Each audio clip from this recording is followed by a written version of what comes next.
and welcome to StreamGeeks Live. So excited to have some of you here joining via Zoom, others of you watching on YouTube and Facebook. Thanks for being here. One of the #1 requests we're getting on our YouTube channel is not only how to connect OBS and Zoom, but why. And so I'm here today to answer your questions, review the reasons why you should be using a video production software, whether it's OBS, Wirecast, vMix, XSplit. All of these solutions support virtual camera outputs, which allow creative people like us, you StreamGeeks, the ability to bring in videos, graphics, overlays, seamless video transitions. We'll talk about NDI. We'll talk about countdown timers, really cool motion graphics that you can bring into your Zoom meetings. You can bring them into your Microsoft Teams meetings and share them in webinar platforms and so much more. So what you're going to learn today, you can use for live streams, you can use them for videos, you can use it for private meetings on software like Zoom. So it's going to be a lot of fun. Let's get right into the training, and I'm watching the chat room. Mike's going to be showing your comments up on the screen, and Tess is here. Hi, Tess. Thanks for being here. Happy to be here as always. Happy Friday, everybody. Thank you for joining us.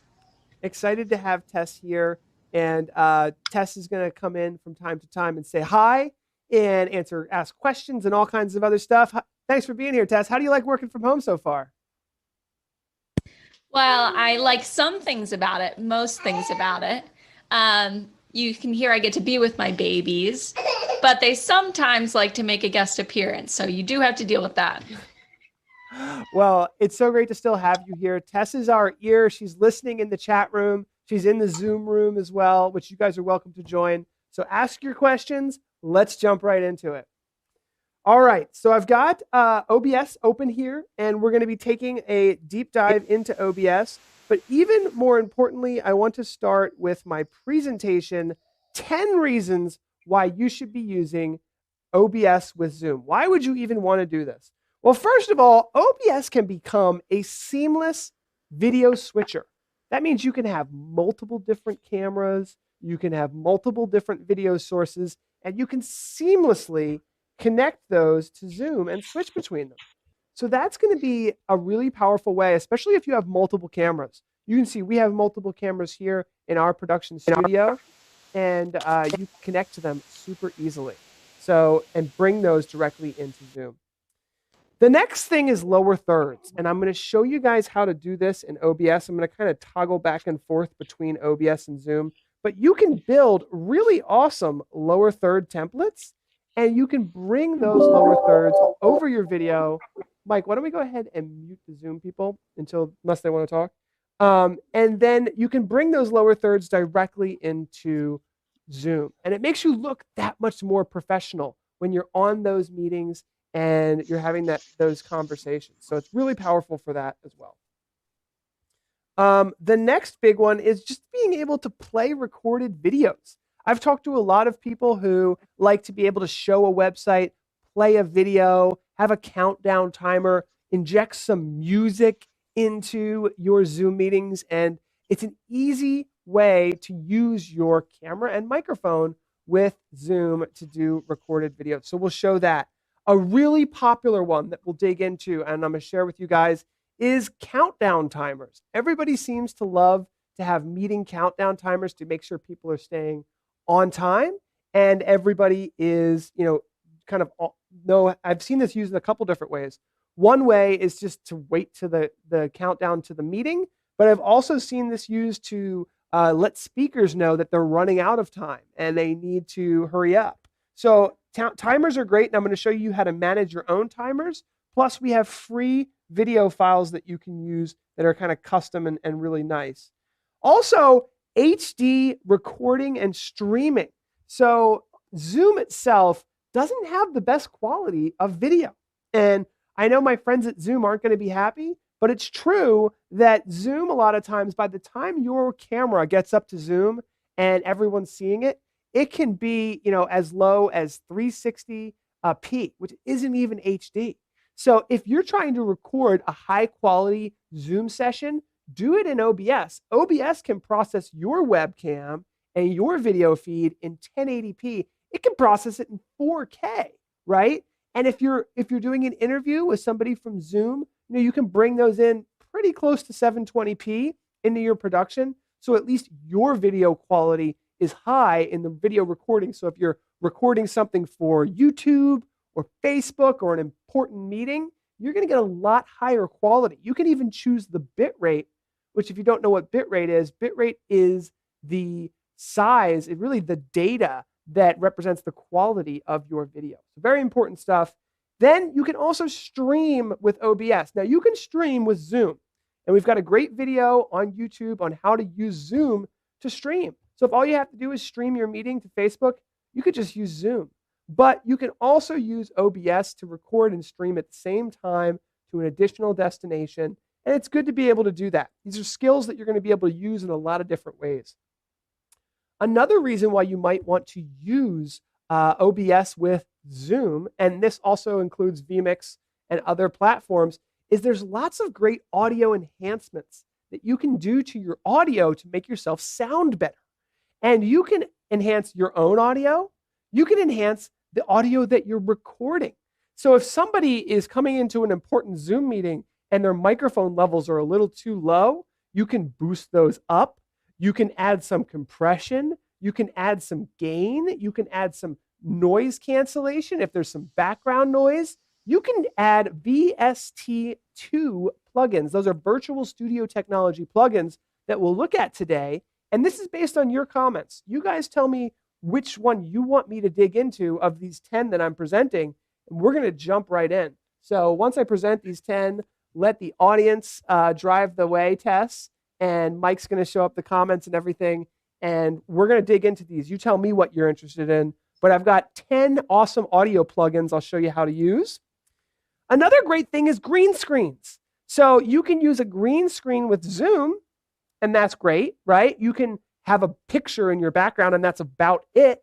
But with OBS, you can build really awesome advanced virtual sets and motion graphics that include your green screen background. So if you use green screens, the opportunities are endless what you can do with videos in your background, pictures in your background. You can have a foreground and a background, which allows you to build those virtual sets. You can put live video images inside of your virtual sets, virtual televisions. You can do so much with OBS and then pump all that into Zoom. So it's a lot more powerful than the standard virtual backgrounds that Zoom uses. And you can still use some of the cool Zoom filters that they're playing around with that make you have a beard or all that stuff. You can still use that with OBS. So it's very interesting what you can do there. We have free virtual sets that you can download and use with OBS. So if you just go to, I think it's ptzoptics.com/virtual-sets, we can look at that. I can share the link in the chat if you guys are interested. But I actually spent a lot of time developing 10 virtual sets that you guys can download for free. So it's very simple. I have some on my desktop. I can show you how they work. We can dig into that if that's something of interest. The next reason why you might want to use OBS with Zoom is camera controls. So not only can you control PTZ cameras, so if you're in a church or if you're in a big space where you want to zoom in cameras to specific areas, we have a plugin for OBS that I can show, the PTZ Optics camera controller, but you also have the ability to fine tune and adjust your camera way beyond what Zoom allows you to do with their tool. So you have color correction, you have contrast, and all of these things that you can do in OBS to enhance your video image, and we can look at those filters as well. Another reason that you can use OBS with Zoom is hotkeys. Now, the way I like to think about this, and it's something that you guys should consider, is that Zoom does have hotkeys. So you can use hotkeys for Zoom, and you can use hotkeys for OBS. It's kind of like church and state, right? You could use hotkeys for Zoom to quickly full screen someone or pin an image or start the meeting or record a video. On the OBS side, you're using your hotkeys to quickly switch between scenes. So we're going to show some cool scene animation and motion graphics that you can do in OBS. And you have the ability to maybe just quickly and easily set up 3 or 4 hotkeys with a click of a button. You can be showing a video, going to your green screen, doing a virtual set, all kinds of things with the hotkeys. So I really think that's a good reason to be able to control all of your video from a few hotkeys going into Zoom. And then finally, scene switching. Kind of ties into the hotkeys here, but there's a really awesome new tool for scene switching with motion graphics that you can download and try out. I just heard somebody burp, so I know it's can't. There's no way that Zoom is muted. You have to mute it in vMix. And that's it. So basically, it's up to you guys. I guess we can unmute Zoom now. What do you guys want me to go into to start with first? So that's the 10 reasons why I think you should. If anyone has issues with connecting OBS and Zoom, I can also go over that entire process. But I thought let's throw it out to the crowd, our audience online. What do you guys want to see with OBS? And we'll go right into it. We covered a lot, and we got a lot of great questions in all sorts of chats. So do you want to start with some of the YouTube questions, or would you like to turn it over to our Zoom friends? I'll let you decide, Tess. You just throw them out at me, and I will answer them. All right, let me look at the YouTube chat here and see what some good ones can be. Ed is saying, can you talk about the performance issues using OBS? It seems like it can place a heavy load on your system. That is a great question. And one of the things that is probably an amazing place to start. And one thing you can do in OBS is you can go to View Stats. And the stats here allow you to see what's going on. And it's true that right now, OBS is using about 14% of my CPU. So it gives you the idea. Now, if I was streaming, if I was recording, that number would go up. So there's a couple things you can do to increase the performance of OBS to when you're working with Zoom as well, because Zoom can be processor intensive as well. And you can keep your eye on whether or not you start to get dropped frames, whether you start to have a problem with your stream or your recording. You can view all of that in the stats. Now, a couple performance opportunities to increase the performance of your project. For one thing, it should be in the video, or is it, where am I here? In the video area here, if you are streaming and you're starting to get a lot of drop frames, the first thing to do would be to reduce your bit rate, because you may be having a bandwidth issue, or your computer can't handle the bit rate in which you are either recording or streaming at. You can also enable, you can see here, I have NVENC enabled. And what that means is I have an NVIDIA graphics card in this laptop here, and I've enabled OBS to use it. So the GPU, the graphics processor unit, can handle some of these graphics performance tasks and take it off the CPU, where Zoom is a lot of times really focused on the CPU and requires a lot of processing power to reduce the bandwidth and does a lot of compression on your computer. So I would enable your encoder and try these different encoder settings. You might not have an NVIDIA graphics card to use. Take a look at that. Take down the resolution of your session. So basically, I have mine set to 1280 by 720. Zoom only supports 1280 by 720. So if your setup is for 1920 by 1080, which is generally the default, there better be a reason for that. If you're trying to do 1080p recordings, that makes sense. But if you're just doing a virtual webcam output to Zoom, just set it to 720. That's a significant process savings for your computer. And we'll leave it at that. There is another way to set process priority as high. Another thing I really like to do if you are streaming is to bind your IP address to a static IP address with your Ethernet. Sometimes your computer can be using Wi-Fi instead of a hardwired Ethernet connection, which can slow things down as well.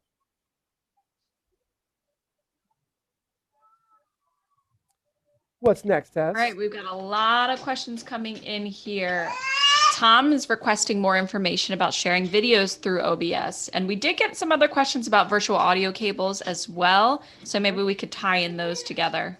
I think that that's a perfect time to start talking about that. And I'm just going to do a high-level review of how to connect OBS and Zoom the right way. So essentially, there's two big new things in OBS 26. The first one is your virtual camera output. And you can see this little button here. Mike, can you see that? Kind of. It says stop virtual camera. But essentially, you can stop and start your virtual camera. And when you do that, you have a webcam that will output any video from OBS into Zoom. You just need to choose, and I'll do it quickly here. I got to launch a Zoom meeting real quick to do that. And essentially, in your Zoom meeting, sign in. You can, let's go ahead and start one real quick. Or you know what? Why don't I go ahead and just join the meeting that we have going on here, so everyone can see it. So essentially, you can see here that I have OBS camera now as my video source. And so it's being used by another application. What could that be? Let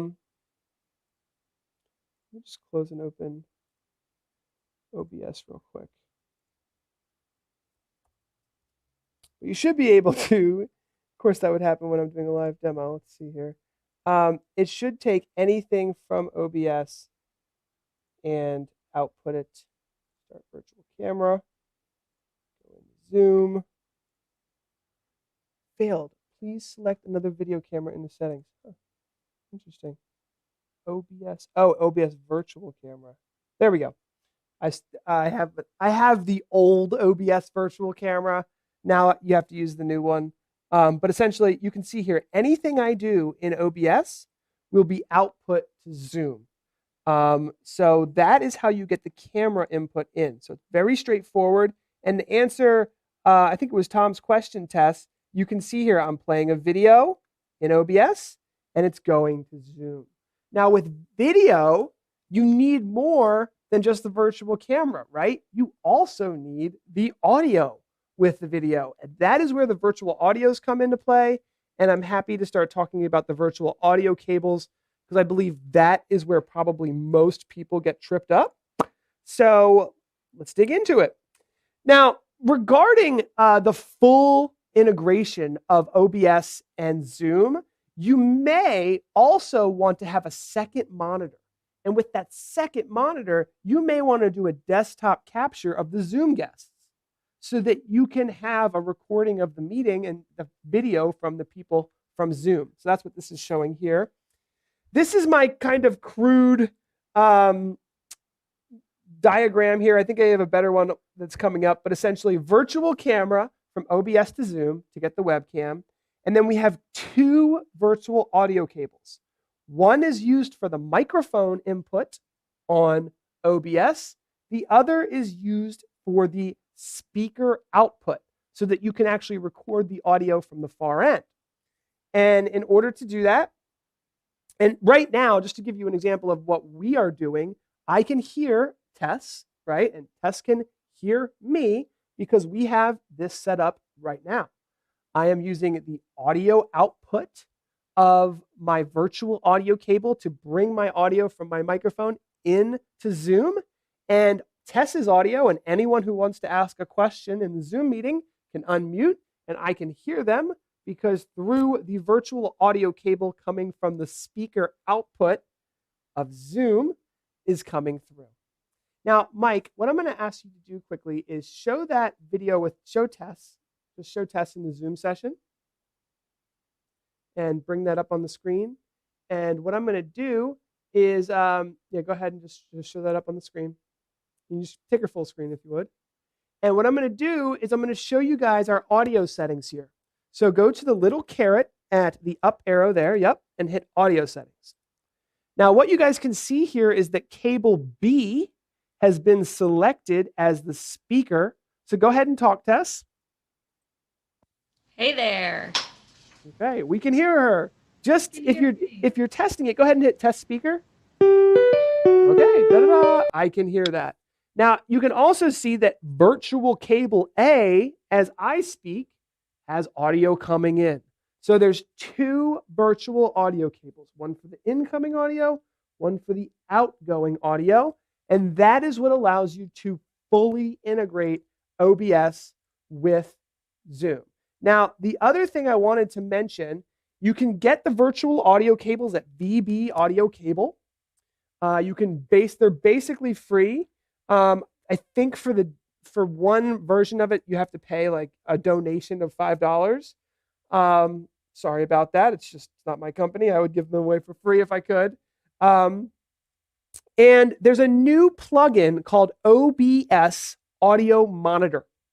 And what that allows you to do, and I'm going to show this live just so that we can show this properly, is you can see that in my audio mixer here, we have an audio source. And I can go ahead into filters. And one thing I was going to show was the VST plugins, which this is a delay plugin, but I actually would much rather use a compressor. So I could compress the audio a little bit, do like a little real-time EQ if I wanted to. You could do this for your audio. You can do this for the video audio. You could do this for the far end guests coming from Zoom. You can adjust, have all these great plugins, but the plugin that we actually are interested in here actually is down here, and it is called, why am I not seeing it here? You know what? I didn't install it on this computer, so you'll have to just take my word for it. It's called the Audio Monitor. So I wanted to do a live demo of that, but I think it's on our other computer. But essentially, Audio Monitor, this is a OBS plugin. It creates a filter that you can use with any audio source in OBS. And what you would want to do is you would choose your microphone, your videos that have audio, anything in OBS that has audio, and you would add that video filter, the audio monitor, and that allows you to select any device that you want to send that audio to. So in this case, if we're connecting OBS and Zoom, every audio source in OBS, we want to send to cable A. And then boom, you can actually create a custom mix for OBS, which is pretty cool. We could have your microphone louder than some background music.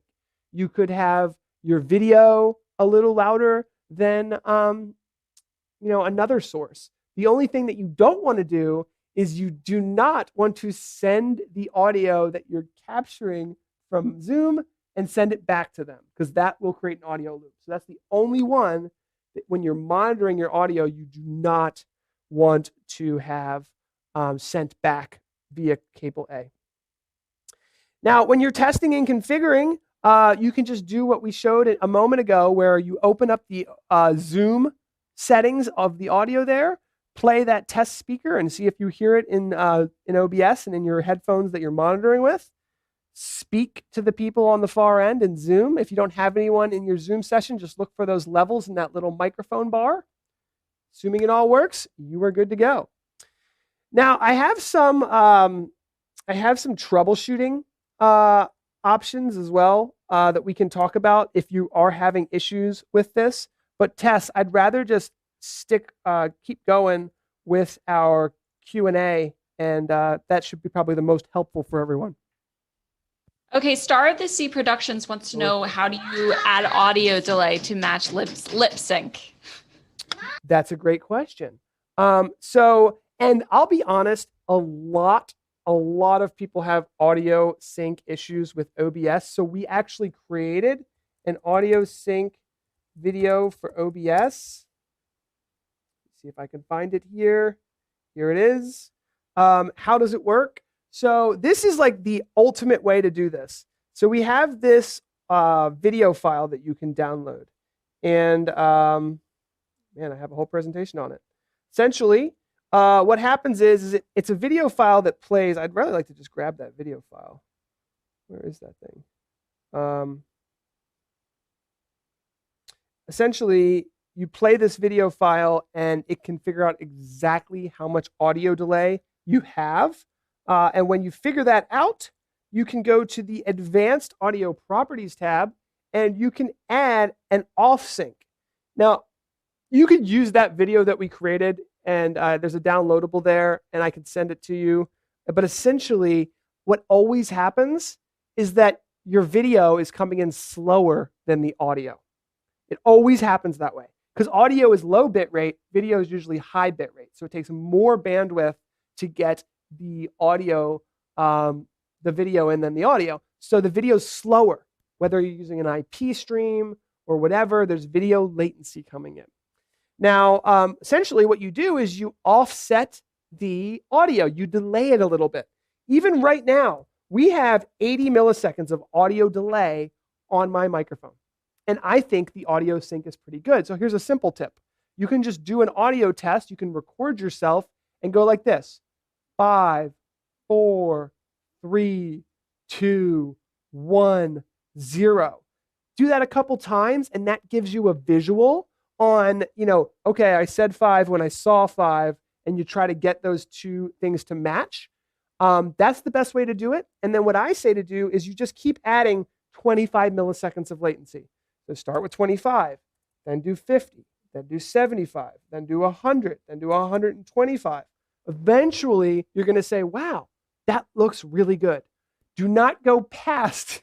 Once you go too much delay and the audio starts to go the other direction, instead of it being behind, it starts to go before, then it starts to look crazy. So just try to find that perfect medium there by adding 25 milliseconds of latency. This is mainly just on your live mics.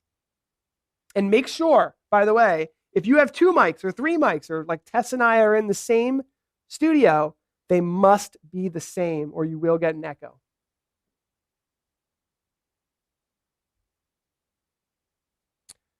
We got another question asking for tips on how to improve the resolution of Zoom. That's a great question, and it is an issue. And OBS, in part, is a solution. Because if you're doing an important meeting and you want to record that, OBS becomes your ability to record in HD at a really high bit rate that looks awesome. And then there you have very little control over Zoom. Now, the best tip, literally the best thing you can do, and Zoom isn't going to like me for saying this, but you can straight up say, hey, Zoom, I would like better quality video. Literally. They have customers that they give access to 1080p video quality to. So you can say, hey, I really need 1080p. Now, apparently, they charge more for it. So it's something to think about. But if you were a customer before COVID, and when they used to say it was HD and it was 720, you could say, hey, when I originally signed up, this was supposed to be 720. I'm not even getting 720 anymore. Clearly, it's due to the congestion of the service, but you can just raise a stink with them. Other than that, you should make sure you're hardwired, but there's not a whole lot you can really do. Now, I have two ideas for you, though. There's 2 versions of video in OBS, right? There is your webcam video, and there is your screen share video. What's the difference? The webcam video is high frame rate. So it can go up to 30 frames a second, right? Probably less, probably like 20 frames a second. But they usually have a smaller box because they're thinking a lot of boxes, right? So low resolution, high frame rate. Well, what can you do to fix that? Not much. You could pin someone's video, which makes the box bigger for you, or you can spotlight someone's video as the host, which makes it large for everyone. And that helps a little bit. But if you need to show detailed graphics and you really care about someone being able to read an Excel sheet or seeing a lot of detail in a picture, you can use the screen share functionality. And when you screen share, generally, it will say, it will be high resolution, low frame rate. So they can maintain basically the same amount of bandwidth necessary to have all the video callers and the screen share working in high resolution, but again, low frame rate. You don't need a lot of frames to do a PowerPoint. Here's the final curveball. If you want to show a video in the best quality that Zoom can do, you can actually screen share and hit the checkbox that says optimize for video. And I believe that will give you the best quality video to watch a video with your friends in a Zoom call. It's still not great, but it's probably the best you have opportunity to use inside of Zoom. Here's one for you. Does this work on Mac, this whole OBS Zoom integration? Yes, it does. It definitely does. So first of all, it didn't like a couple months ago, but OBS has added support for the virtual webcam output in the Mac version, and virtual audio cables from VB Audio are now available for Mac. So you can follow these instructions whether it's Mac or PC, and that is a new thing.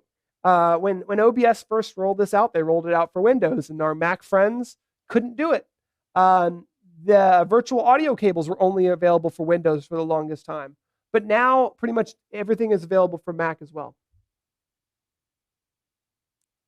Still have a lot of questions filing in here. Is there anybody in Zoom that wanted to speak up and ask a direct question? I want to make sure we're not neglecting you. Sure. Ed, was there something that you wanted to say?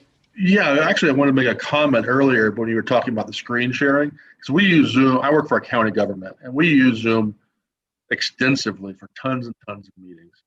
And broadcasting live on air even. We actually broadcast on our PEG channel with it. And when doing a screen share, we found that if you're a PowerPoint presentation or a document, Zoom excelled in that. It was nice and crisp and clear. But when playing a video, screen sharing a video, it was quite the opposite. And I'm running on very powerful machines, i9 processors, 32 gigs of RAM, high-end NVIDIA cards. So what we found was instead of sharing the video, we use vMix here primarily, and use the virtual camera and actually pushed that to Zoom when it came to playing back a video. In other words, don't screen share video, save the screen sharing just for presentations, but anytime there is a video, that goes to the virtual camera, and then it looked fabulous. Mike, if you want to turn to speaker view when we're having questions, I think that'd be ideal. Yeah, I've got my camera turned off right now anyway. Sorry. So. Okay, that's why that wasn't. It's okay. Well, thank you for that. Now, did you try, when you were doing a screen share for a video, did you click the optimize for video checkbox?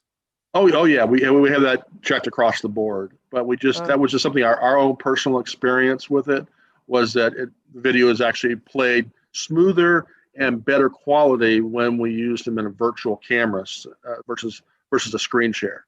But and the thing is, the opposite was true for presentations. If you were trying to put a slideshow through the virtual camera versus the screen share, the screen share looked much better. So that was just something that we came across, and I thought I'd share with you. No, thank you. And that mirrors what I've experienced as well. So if you have a super detailed document, the screen share works great. The issue with the whole thing, and I agree with you, the video will be smoother with the virtual camera option, but the resolution still isn't good enough to read text in a video. And I've had, people I'm talking to, they have these nice videos that have infographics, and they're trying to read the text in the video, and the resolution, even with the virtual camera, isn't great. It's smoother because you're seeing higher frame rate, but the resolution isn't high enough to really read small text. Would you agree? Totally agree with you. Totally agree. Yeah. I mean, the whole thing with the Zoom, it's WebRTC based. So it's a trade-off there versus the RTMP streaming, which is a very old technology, been around for 20 years. The WebRTC is you're gaining speed, so that delay, that latency is really low, but you're giving up quality. So there's always that balance. And I think that technology, from things I'm seeing coming down the pipe, is going to shift, where we're going to get a higher quality, especially with the new codecs there, the 265 codecs and such coming down. That we're going to see that paradigm shift. But Yeah, we're in the just in its infancy right now. It's such a great perspective, because I do think the global infrastructure that Zoom is building and everyone else is just expanding a lot. And so at the same time as the infrastructure grows, the codecs that we're using become more efficient, and that together is going to, provide a lot higher quality. Whether we're going to see 4K in this decade, I'd say yes. I'd say you probably see high resolution 4K Zoom meetings in full video and in real time. Yeah, definitely. I totally agree with you there. Totally agree. I mean, there's, especially with the new NDI cloud-based systems, I mean, there's just some remarkable technology coming down. I don't want to go down that rabbit hole, because I know you're trying to focus on this, but I do appreciate your time. Yeah, no, thank you for the question. And Tess, I think that was a great idea. If there's anyone in the Zoom meeting who wants to throw a question in, feel free. Or we could just keep going with the Zoom or the YouTube questions.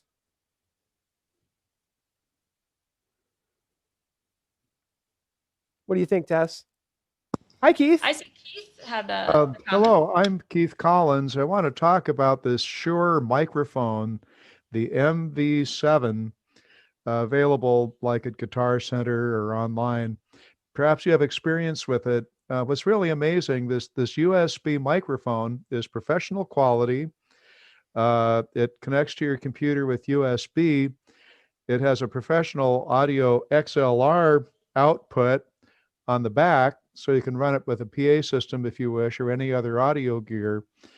But what I really love is that it has a headphone jack, and it has software. So you can use a display that's digital to dial in how much of the computer you hear and how much of your own voice you hear.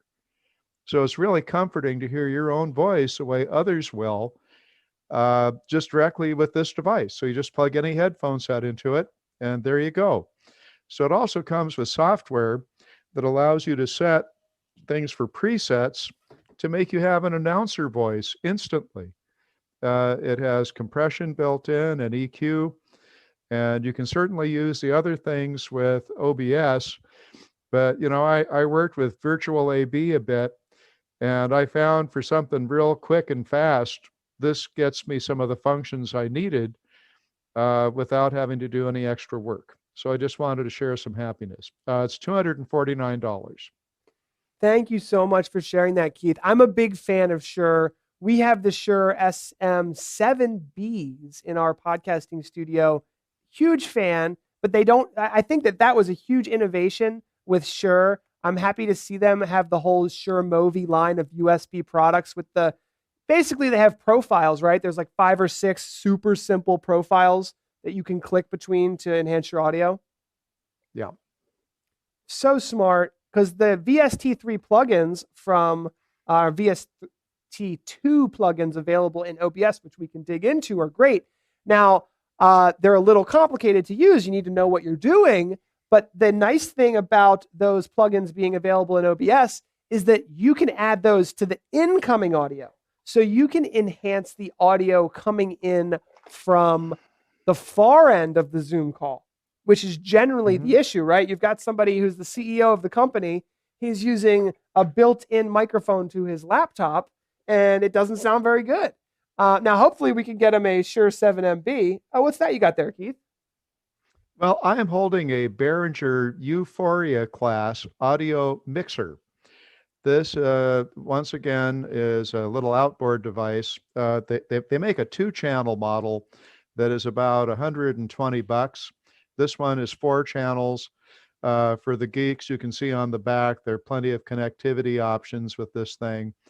But what's really nice with this is that you can dial in all kinds of incredible things with incoming audio sources. One of the things Shure points out on their website is for podcasting and conferences, one of the best things you can get is the standard Shure SM57 microphone. It's true. And so what's cool about these is it will automatically reject everything except your voice that's right in front of it. These are $110. They have a professional XLR cable, so you have to have this and a mixer like what I just showed. But we use 2 of these when I'm doing virtual webinars for our dental society meetings, and we don't need to hear the dishes clanging around in the background. And you can even get them with a switch. So this is a way to really up the professional audio quality for hardly any money at all. I'm glad you mentioned that as well. One of my favorite microphones of all time for the money. And you're right. It works like a shotgun mic almost. You can get right up on that mic. It doesn't pick up the side sound. And audio is one of the most important things that we're dealing with here. Most people using Zoom in a meeting situation throw a conference phone on the table, which is designed to pick up everything in a huge radius. And it's much better if you can to have those directional mics directly to the people who you want everyone to hear. So the SM58 is highly directional, and rock stars use it. Every time you see a big performance, almost always they have those. $110 mic. This other one that I showed, the MV7, it has settings for near and farther placement of the mic, but it is a condenser mic, and it's more likely to pick up the sound of the dishes in the kitchen, even though it's 30 feet away. So I found that the handheld mic is the best at eliminating any background noise. Yep. I've got a couple here in this studio. I absolutely love them. Thank you for sharing that. That's awesome. All right, Tess, what do we got next? We certainly got more good conversation happening. Travis is asking about an issue he has with his camera, how to zoom in and out on OBS without creating multiple screens and stretching the screen.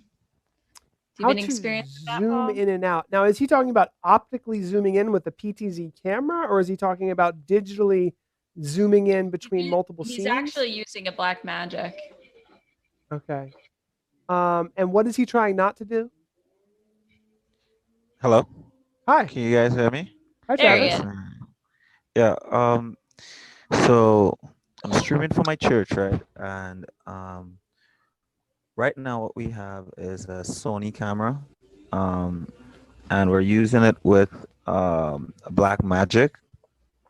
One of our problems is that we're unable to zoom because we're not connected to the camera directly. We're streaming through OBS. And the issue that we're having is when it comes to zooming in, we have to stretch the screen. You know how you would stretch I see. Yeah. So is there a possibility where you could zoom in, like instead of stretching the screen? I mean, you can't connect to the camera, but is there a possibility that we could zoom in?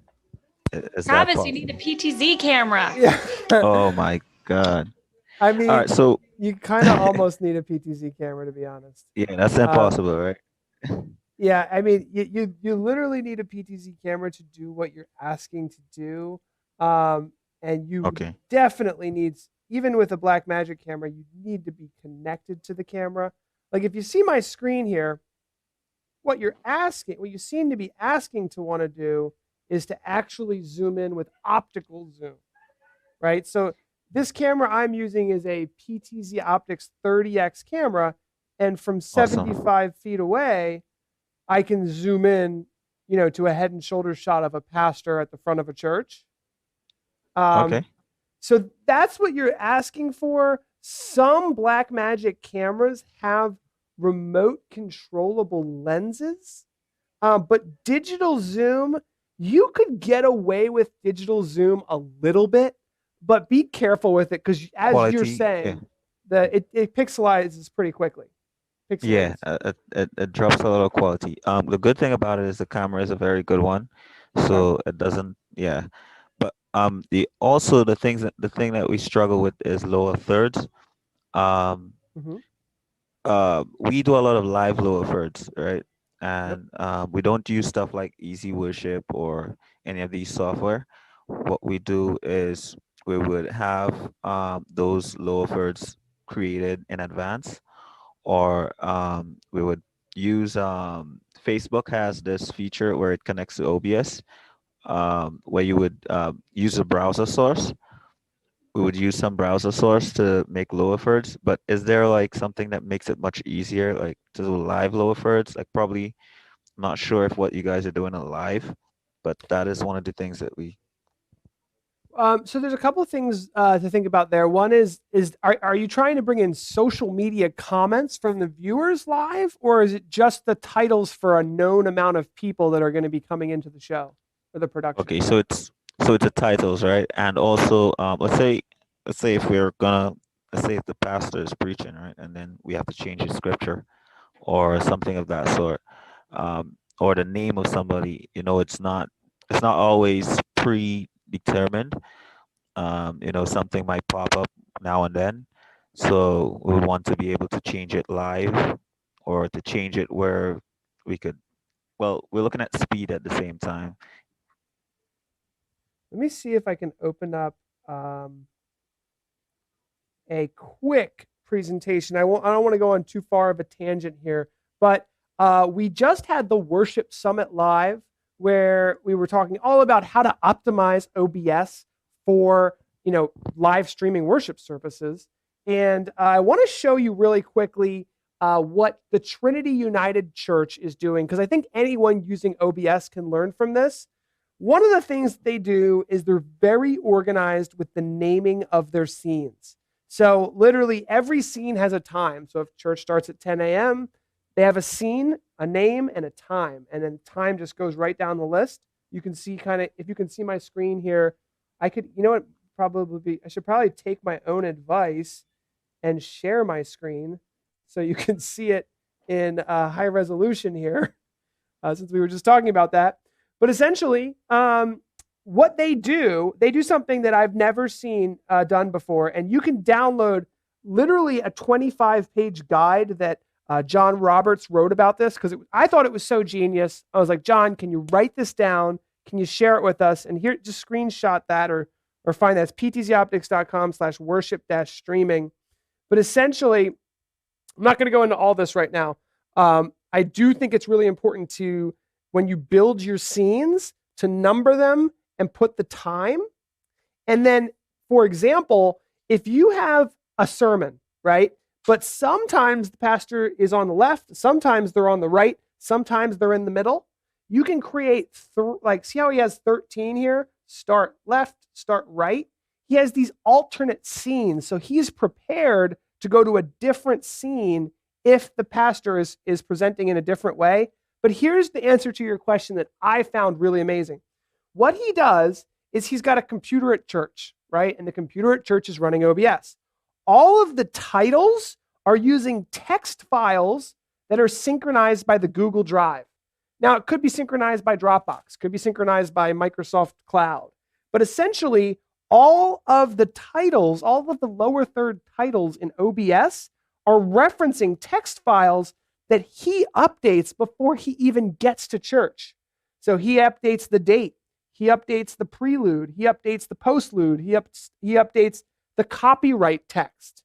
And if there's hymns, and there's lower thirds for the hymns, he updates all of that before he even gets to church. So I found that pretty amazing. He also uses OBS groups. And I don't know if anyone's using these groups, but I found this to be very smart. Inside of any given OBS scene, he'll have folders that could be possibly different based on how the worship service is going to go. So, for example, when they do their hymns, he has a folder of sources that are if live. So if the hymns are going to be recorded and streamed live, he's got a camera. He's got an NDI camera here.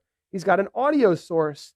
He has a preset, which actually zooms the PTZ camera into that space. If it's not live, if it's a video, he has a whole nother folder with the video that's coming from Google Drive, right? He uploads the video from home, and as soon as he gets to church, it's ready because they're synchronizing off all the same files. So I found that to be incredible. There's a lot more to what they're doing over there. I thought it was so incredible. Just thought I'd share that with you, Travis. Just a couple ideas there of things that you might be able to do. Yeah, that's awesome. You showed something here, right? And that is something that's very important as well. Um, we've had errors and well, unprofessional errors where we have the browser source on the same screen, right? And then we have a lower third on Pump that this same audio up. screen. You hear me? Sorry, there you go. All right. So we had an issue where we had the same, like we had, let's say, one browser source, and then we had another lower third and something else on the same scene. And we had these errors where when we send the screen across, like two of them would show the same thing. Like you would see the browser source comes up and then the lower third come up at the same time, and it clashes together. And what we had to do was we had to click on the eye, the eye Yes. to close it up. But I find that was very well. It was a bit unprofessional. But I think, well, and also making a lot of screens, I found that it kind of impacted the performance of OBS. I'm not sure if it's our PC that would have to upgrade, but making a lot of screens and having browser sources and different things in them, it impacted the performance of OBS. So that was one of the issues as well. Okay. Well, I don't know how. I think I want to keep going with the questions that we're getting, but it sounds like you should be using groups, which is a folder of sources, so that you can hit that hide icon for a whole group of sources instead of going through and manually kind of. It's more of amateur style that doesn't look so professional. Doing them one at a time, group them together, and yeah, I mean, you might need to upgrade your PC. I'm not sure. Yeah, thanks for that, man. Yeah, no problem. All right, Tess, what do we got? Lower third mic. Zoom. All right, I got a crying baby. So you're going to have to excuse that really quick. We are getting questions about live streaming with Zoom for worship. I'm going to mute myself now. Okay, go ahead. That's fine. So there are two ways to obviously live stream a Zoom meeting with OBS or with Zoom itself. So those are the two ways. First of all, I do want to say, as we've been, going to this new hybrid style of worship, and a lot of people are watching worship online due to, social distancing restrictions, I still think it's important to include an element of Zoom. I don't think that it's wise for worship leaders to just do a one-way broadcast. I think that there's so much more that can come from having an interactive Zoom session, even if it is just for breakout rooms, right? Coffee rooms, a follow-up meeting with the pastor. I think that if you're just live streaming, you're really missing out on what can be creating at least a virtual fellowship opportunity. Of course, it's the best, obviously, if we could all just get together on a Sunday and worship together. But I think that the live stream by itself is too much of a one-way broadcast, and I don't think pastors and worship leaders are doing a good enough job responding to comments, right? And that's sort of why I created some of these guides on how to connect OBS and Zoom, because if done properly, you can see what we're doing right now. There was a 10 or 20-minute presentation. That portion of it was one way, but then it's very much interactive. It's looking at the comments, but also opening up a live mic for somebody to say something. And that's what we're showing here, and that is what's possible. And with a little bit of thought process, and we've published a lot of materials on how to do this, and I've spoken to a lot of worship leaders who are doing exactly this, giving their pastor and their worship leader an in-ear monitor so they can hear the folks on Zoom, setting up a television so they can see the folks in Zoom, see the people they're talking to, saying hello. And then I also believe that a worship leader needs to be in that Zoom meeting. They need to moderate that Zoom meeting. They need to mute that guy's mic who keeps coughing, right? And Mike needs to mute them sometimes when they're... Oh, that's why. So I'm the host, so Mike can't even do that. There's too many Zooms going on. Mike can't even mute these people if he wanted to, but somebody should and figure that out. You can have co-hosts, and as a worship leader, as the pastor, you're on stage. You can't be doing that. You need a worship leader to be looking at the Zoom security. Now, I talked to a lot of churches about security in Zoom, and they don't want to have a waiting room, and they want to let anyone in. And that's part of, of the Christian, traditions is, let anyone in. Everyone's allowed in. But with that being said, you do need to have somebody in your meeting who can block a person who's opening their mic and just going crazy, or muting everyone during important portions of the service. So kind of went on a tangent there, but I'm a firm believer that live streaming is great and it can spread the message of God. It's very shareable. People can watch your live stream on Facebook and then feel what's going on, especially during these times when we're not sure, is the church open? Is it not open? Are people going in? Do we have to wear a mask? Are children allowed? Like, there's questions. And people used to, 2 years ago, it was like church shopping. It's like, which one should we go to? That looks great. Now people have a whole new set of concerns. And so live streaming is a really great way to let them, from the safety of their own home, figure out what they're comfortable with based on what they're seeing. But the next step in that journey is, let's get on a Zoom meeting. Let's have a spiritual sharing session. Let's do breakout meetings. Let's have our youth get in one Zoom breakout session. I think there's so much that can be done with Zoom breakout sessions. So I think the connectivity of OBS and Zoom, or vMix and Zoom, or Wirecast and Zoom is really important. And providing your pastor with that affordable in-ear monitor and a television so they can see what they're doing is really going to help foster this hybrid world that we're trying to move into. I don't think any church that started streaming is going to stop, right? There was a time when I talked to a lot of pastors who said, we don't want to stream because, we want people to come into the church. We don't want them to stay at home. I think that is no longer the case. And I think that there is some of the churches I've spoke to are telling me, we can't believe it. There's people tuning in from Australia. There's people coming from cities away that moved away, and now they're joining back and meeting old friends, and it's becoming an amazing thing. And, everyone's supporting the church in the best way they know how in these strange times. So there you go. That's my thought on it. Hopefully, if you have any questions, I'm happy to answer them. CRM is using a PTZ Optics 20x USB camera to live stream with Zoom. And I think that this is a nice way to kind of talk about next steps. What are some OBS alternative software options if you're looking to, take that next step in your production? Great question. The thing I love about OBS is A, it's free. And B, it gets better every 6 months to a year. Plus, we looked at a lot of the plugins, and there's so many. We barely even scratched the surface today in our session about the plugins. We will be posting new videos on YouTube, so please hit that subscribe button if you haven't already, because I'm going to make new videos based on your guys' comments that we've gotten about what plugins are the best and how to use them. And I think OBS can practically do 90% of what most people need. But if you are looking for those next steps, vMix has become basically our preferred platform, and that's what we use here. If you're a Mac user, Wirecast, Ecamm Live, really great options. But I'm, again, this show's about OBS. I'm a firm believer in OBS. I would push it as hard and as far as you can.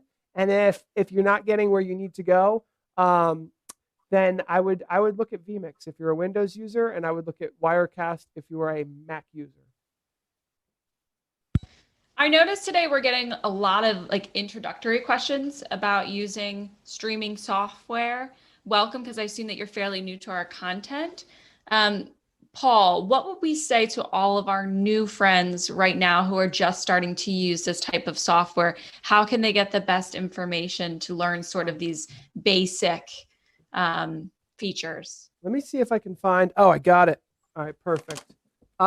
So one thing that is super simple is to get the free unofficial guide to OBS. So I wrote this book. You can get it for free. Just Google Unofficial Guide to OBS. I have updated it recently. So this book is really good. I also wrote a book called Helping Your Church Live Stream that I've updated a few times. I'm trying to keep it as up to date as possible. If you're interested in Wirecast, I have one on Wirecast, and these are short booklets, right? You can read it in an hour or two. But what I like about, especially the OBS guide that so many people are getting into, is that let's say you're a church and you've got OBS and you're the only guy or girl at the church who knows about OBS. It's really nice to get that second or third person involved, get that volunteer involved, get that person who's a little bit technical or maybe who's musical, and get them involved so that you can collaborate. And having the book and just being like, here you go, read this book. Now we're talking the same language. Now we have the same vocabulary. Now we have a little bit of a shared direction. And that's when you can get 2 or 3 people involved. And we haven't even scratched the surface. We're going to have to do another show about this test. But I'd like to, in the future, talk about NDI and the ability to turn your smartphone into a camera, right? So if you've got a small team of people who know what they're doing, you can use OBS, which is totally free. You can have your friend take their iPhone or their Android and get a really beautiful shot of the pastor from a side. You could have another friend with another smartphone, and maybe you're putting it on a tripod, or maybe you're setting up a PTZ camera. I mean, there's so many things that you can do. But I think the key is getting 2 or 3 or 4 people involved. And I think that these books are a great way to get started. That's why we wrote them. And our team is continually updating them, and we give them away for free. You can go to ptzoptics.com/book and you can download any of them. If you've got a printer, you can print it out right now, totally for free. So Tess, if you can just share that, it's ptzoptics.com/book. Tess already did it. There you go. So start with the book, print it out for free, email it to your friend. And it's just tried and true advice on how to use OBS, Wirecast, vMix. And then I have one specifically for houses of worship. And we try to keep them as up to date as possible. There's something else that I wanted to add. A lot of people are asking how to get in the Zoom room. If you didn't receive that email, that means that you're not on our live show list. So I'm going to also link to where you can sign up to be on our live show list, so you can get those Zoom links and participate on our next show. All right, Tess. Well, it sounds like you're adding some conclusion style information. So I think we're pretty much wrapping up. If there's any final questions, throw it out there. Otherwise, we are going to wrap this show up. We're going to do another follow-up show, I think, on this same topic, Tess, but I'm going to flip it around a little, and I'm going to try to go a little bit more advanced. So we're going to set up a multi-camera production with OBS. We're going to do PTZ control. We're going to turn our smartphones into cameras. We're going to be doing animated lower thirds. I'm going to show some cool motion stuff. We're going to connect it to Zoom. And that was kind of what I wanted to do today, but it seems like I wanted to throw it to the audience and be like, what do you want to talk about? So hopefully we did a good job with that. I think our next show, we're going to get a little bit more advanced. We're going to push OBS to the max. If you're waiting for our next show, get the book and read it. And by the time our next show rolls around, you guys are going to be experts and you're going to be asking all kinds of crazy questions. And I hope that we all move forward in the same direction. Yeah, and remember to go ahead and scrub through this video if you missed anything that you think you want to review. It is available on demand. There are a few more questions, Paul, if you did want to continue to dive into it. I don't know if you have time. No, we have a little extra time. That's fine. Okay. Usama, please repost your question because I think I've lost it in the chat somewhere. There's a lot of great questions coming in. Living Springs Retreat is asking if there's any way to integrate the Zoom chat comments into your live stream. It's a great, great question. And I've tried for so long to do that. There is a way, but it's painful. So I'll show my Zoom chat. There's a way. If there's a will, there's a way, but this one is just painful. All right. So basically, if you guys can see my Zoom chat here, this is the chat. And essentially, you can click this little button here and you can hit Save Chat. And when the chat is saved, you can go into it and bada bing, bada bang, you've got your chat. Okay? That's the chat. That's all the chat. There's no automated way to get this chat. I have talked to Zoom about it. I have tried to get an API. I have tried to figure out an easier way to grab this. There might be a way to get a plugin for OBS to parse this information into an easier way. But what I'm getting at is currently there's no API to do it. So there's no service you can buy to do it. But you can download it. You can copy and paste it into a text file. And that text file would be referenced in a lower third. So let's just say we've got a text file here. And instead of it actually being a piece of text, you click Read from File.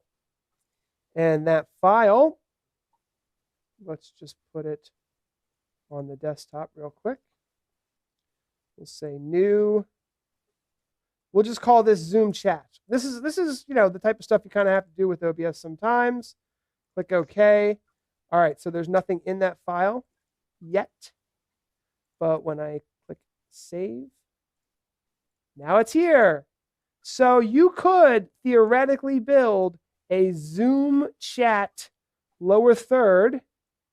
And whenever you got a really good Zoom chat, and this could be helpful for like a pastor or somebody who's looking at the screen. Keith, this is your question. Thanks for all the great info and leadership. So let's say that's Keith's question, right?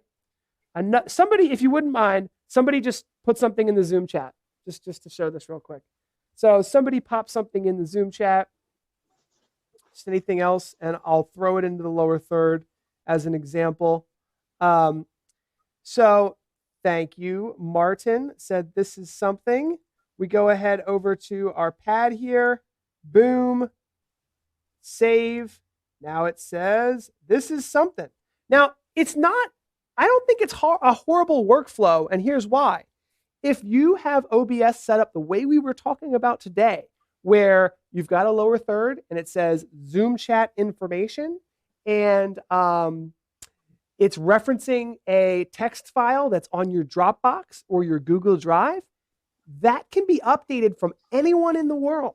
So you could have somebody in your Zoom meeting just updating that text file, and boom, boom, boom, your OBS is showing the latest comments from Zoom. It's a manual process, but in many ways, you want it to be a manual process. You don't want every Zoom chat to show up there, just the ones that you find inspirational or important to address during your live stream. So that's the way to do it. You can do it. There's no automated way to do it currently that I know of. And I've tried. I have tried. All right. Is anything else, Tess? Are we good to go? I just want to answer Crypto Tech's question. We do have Udemy courses. Paul, how do we find our Udemy courses? That's a great, that's true. And that's, again, that's something that Udemy courses, I'm trying to think of Udemy course OBS. I can maybe search Paul Richards on Udemy because it is your, Udemy channel. Okay. But do we have a better link? I don't know. Well, here's a link to the one for OBS. And what we'll do is I will share a free coupon code for that. I'm just trying to think how we'll get it to everybody on the next live stream at a minimum. But essentially, it's great because you can read the book and then you can take the course, and they both mirror each other. So I wrote the book to mirror the online course. So do that. And then our next live stream, you can come with all those questions. And, I think we'll get a lot done. We're going to do these live streams once, maybe twice a month. And, we've got so much great video content on our YouTube channel all about this stuff that go on a self-discovery journey, binge watch some StreamGeeks YouTube videos, maybe take a Udemy course, maybe grab a book, print one out, hand it to a couple people, get up to speed. And then, because I feel like sometimes our live streams, Tess, we're talking about super advanced stuff. And I do want to kind of wind back and be like, all right, let's get the Udemy courses. Let's get the books. We want to get you guys up to speed so that we can, again, inch back up to bleeding edge technology, right? Because there's so much you can do with OBS. I even find out new things every day that I can do with OBS. So I think we want to start at the foundational level of what is OBS, what is the best workflow on how to use it, and then we'll start building blocks. Okay, how do we do animated lower thirds? How do we bring the Zoom chat in? How do we do all these awesome things? And then live streams are going to become better and better and better. And that's what the StreamGeeks are about. That's right. Thank you guys so much for all of your questions today. We can go as long as you'd like, Paul, because we've got so many great learners here today. So all right, let's keep going for a little more. Just keep throwing the questions at me. All right. Frosty Frog, have we tried capturing the Zoom chat via window capture and put a chroma key and crop filters over it? That is a great idea. 100%. Yes, you can do that. Let's go ahead and show how. Essentially, what you would do is you would go to OBS. That's a great idea. Now, the reason why that didn't come to mind as my first option, we're going to go to display capture here. Mike, can you flip the OBS screen on so everyone can see that? And I will also share my screen in. Oh, actually, I'm not going to share my screen in Zoom. Sorry, guys. The reason why is because I need to capture the screen. So we're going to do a display capture, and we're going to choose display 2. We're going to click OK, and that didn't work. So we'll try. Sometimes display capture doesn't work as much as actually. Let me turn this off, and it probably will. Sometimes instead of display capture, I'll use window capture. And when we do window capture, we'll say, yeah, give me Zoom. Boom, I got it. Now, so essentially what I've done here is I've gotten the Zoom chat. So that is a way to do it, Frosty Frog, and I'm glad you said that. The reason why I don't like that, let's finish this though before I say that. Filters, crop off the left by 500, crop it off by 1200, crop it off by 1400. This is the reason why I don't like OBS that much sometimes, because it's like, I make like guesses sometimes, but there we go. That is the Zoom chat. And so there it is. Boom, we got it. But the thing I don't like about that is A, it's only going to be shown really in that way. And B, it shows everything. So you don't really have control over what is being shown. And I, as a producer, you know, someone could say something crazy right now and be shown to everyone on our live stream. Please don't do that, or be appropriate. So yes, you can do that. Thank you for that recommendation, Frosty Frog. Brian joined late and wants to know, have we used an NDI virtual input to bring audio visuals into Zoom? That is a good question. We did not. I was more, we did talk a little bit about using NDI input. Now that is something I'd like to quickly show. And then yes, I would like to talk about NDI output. But Mike, do you have the ability to show this camera above? Let's show this above camera real quick. I want to show this. So basically, I don't know how well that looks, but this is my camera. And this camera is using something called NDI capture. It looks better like that. So Mike, why don't you go ahead and bring my NDI camera into the production here. So essentially what this does, there we go, is this is going to be a video source into OBS or vMix or whatever you're using. So here we go. I just make sure to mute it. I think that there might be a new, but look how good that looks. I mean, this is like my phone is now a live camera inside of our production. And I can go right to the plus symbol. I can click NDI source. Now I might name that camera, but I'm not going to right now. And literally every source available on my network which you can see we have quite a few, is going to come down. Now, here is my iPhone. See it work. Boom. That is how easy it is to take your phone and put it into the production. I don't know if everyone's seen our production space here. Here's Mike. Mike's working hard over here behind the desk. Here's our Zoom session. Now, I'll be honest, we're not using OBS. We use vMix, and there's good reasons why we use vMix, but it's not free. Anyway, we can switch back from that. Just wanted to show that quickly because, let me admit the next person. That is how easy it is to get NDI sources into your OBS production. So if you have an NDI camera, I think this is an NDI camera here. If you have an NDI camera, you can plug it in via Ethernet, and this is a PTZ30X NDI camera from PTZ Optics. You can zoom it in 75 feet away, control it with OBS, bring the video in OBS, and you just need one Ethernet cable. Regardless, how do we bring NDI into Zoom? You can, but it's not my favorite way to do it. And if you really are enjoying that, let me know. But I believe it's easier to manage and it's more reliable to just use the virtual camera for your video and virtual audio cables for your audio. You could have, in order to use NDI properly, you need 2 computers. And that alone is a deal breaker for a lot of people, right? What do I use 2 computers?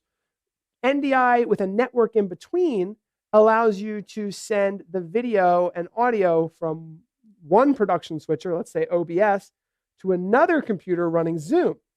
And then you're sending audio and video. But then how do you get the audio back from Zoom into OBS with NDI? Is my question to you, because I'm not sure. That's why I don't recommend it.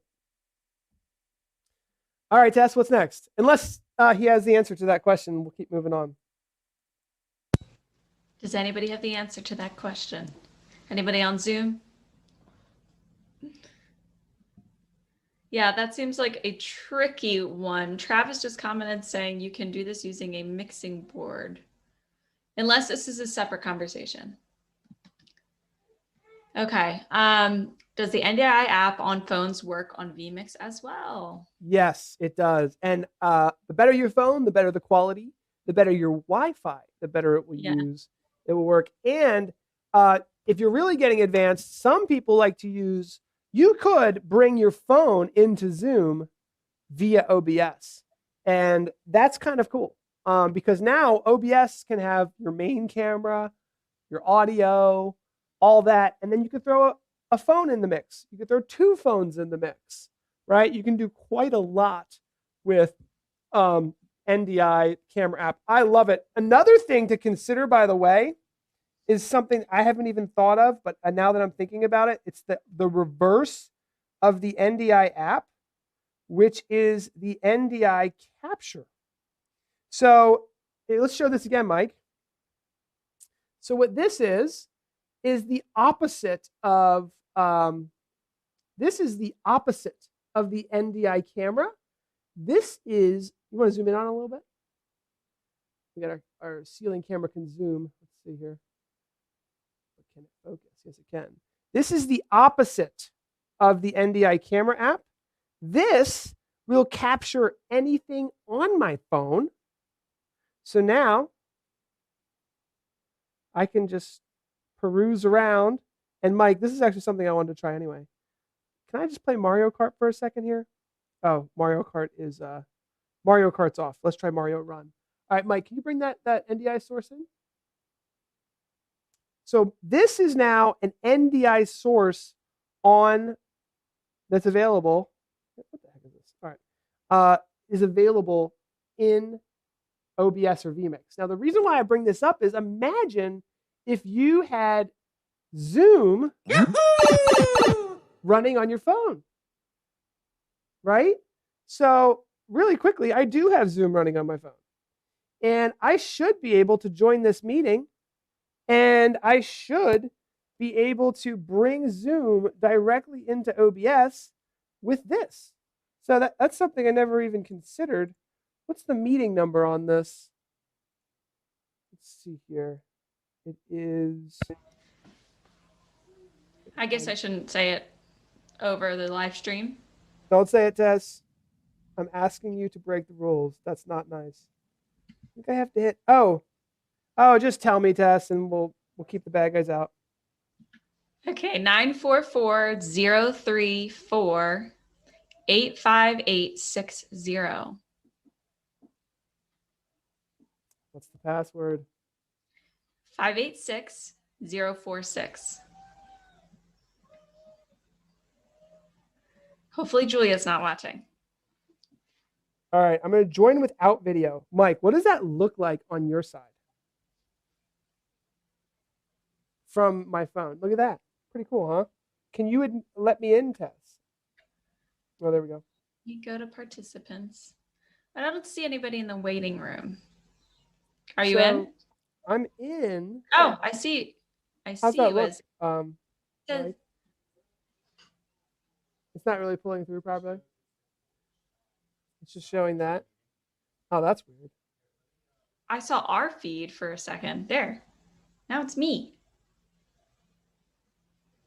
Oh, because I'm talking.